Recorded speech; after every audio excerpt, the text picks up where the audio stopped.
Do'stlar, elektriskiy va shu bambichskiy katta bolalarni kvadrotsikllarni yig'ib chiqdik. Xudo xolasa bu birinchisi emas, uchinchisi elektriskiy. Aslida bu benzinli bo'ladi. Buni biz servisga zakaz qilib, biz haliglik oldik, biz motor. Xolos hozir общий montaji bo'ldi. Elektriskiy motor 3 kilovatlik reduktorli turibdi. 116 amper soat batareyka. Hozir ko'ramiz mana. Bu aslida benzinli bo'ladi.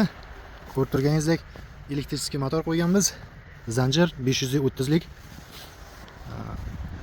Podsvetkalari, tormoz bosganda tormozlari hammasini ishlatib berdik. Xudo xolasa klient bugun olib ketadi. Tayyor. Hozir buni qanday yurishini xudo xolasa ko'rib o'tamiz.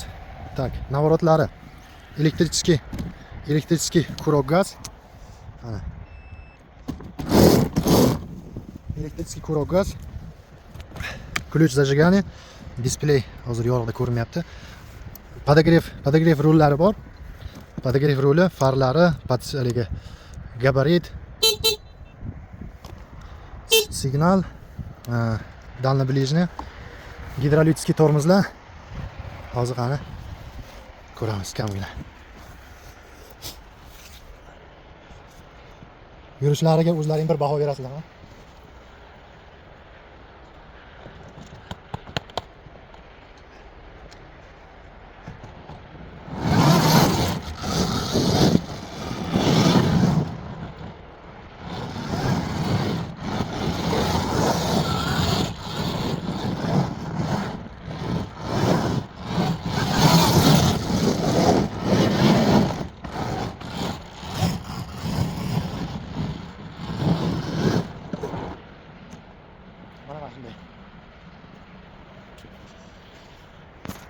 Xullas, yurishlari juda ham shustrik. Kimga kerak bo'lsa, mana aloqaga chiqaverasizlar. Задний привод. Hozir polni привод aldarga tortadiganidan ham zakaz tushgan. Xudo xolasa uni 2-3 kunda kelib qoladi. Uni ham yig'ib tayyorlasak, xudo xolasa obzorini qilib o'tamiz. Ha, aytgancha nimasi juda ham qiziq, Range Rover'dagidek коробка передаchi. RND R ga qo'ysangiz задний ход, D ga qo'ysangiz вперед. Oldiga qarab.